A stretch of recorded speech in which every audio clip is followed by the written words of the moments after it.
My name is Ifebuchichukwu Francisca Ede. Welcome to today's SDGs Share and Learn class. Today we'll be discussing SDG 4. In my previous class, we discussed SDG 4, first two targets and indicators under it. And so today we'll discuss the third and the fourth targets and indicators under them. So the third target says that by 2030, it wants to ensure that there is equal access for all women and men to affordable and quality vocational, technical, and tertiary educations, including university. Now, there are keywords there. Which one is equal access? It means that everybody is able to have access to education with no discrimination based on age, gender, color, tribe, income, status. Everyone should have access to education. You also made mention of affordability. That is that education should not be expensive. And I think that's one of the reasons that the creation of scholarship to support people who are not able to afford quality education, right? You also mentioned quality. It means that education should be meaningful and effective and also relevant for the kind of profession that a person learning wants to venture into, right? Relevant skills. You also made mentions of levels of education.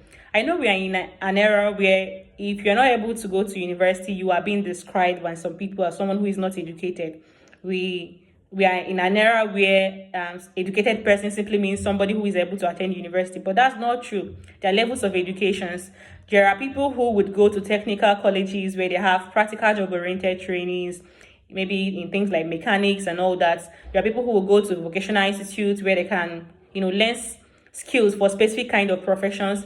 And there are those who will go to tertiary education, tertiary institutions like higher educations beyond secondary schools, including college of educations and university. And so all of these people are educated, right? These are levels of education.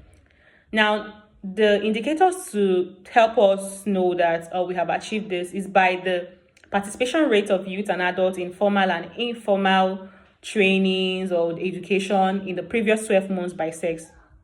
Now let's go to the fourth target. It says by 2030, it's hoping to achieve a substantial increase in the number of youth and adults who have relevant skills, including technical and vocational skills for employment, decent jobs, and entrepreneurship. Here again, under this target, there are points to note, which is substantial increase in the number of youth and adults. So it simply means scaling up opportunities, not just improvement. You also made mentions of relevant skills, which is like skill that matches the need of the labor market. You don't want to spend your time being educated on things that would not be relevant to you and the society or will not help you scale through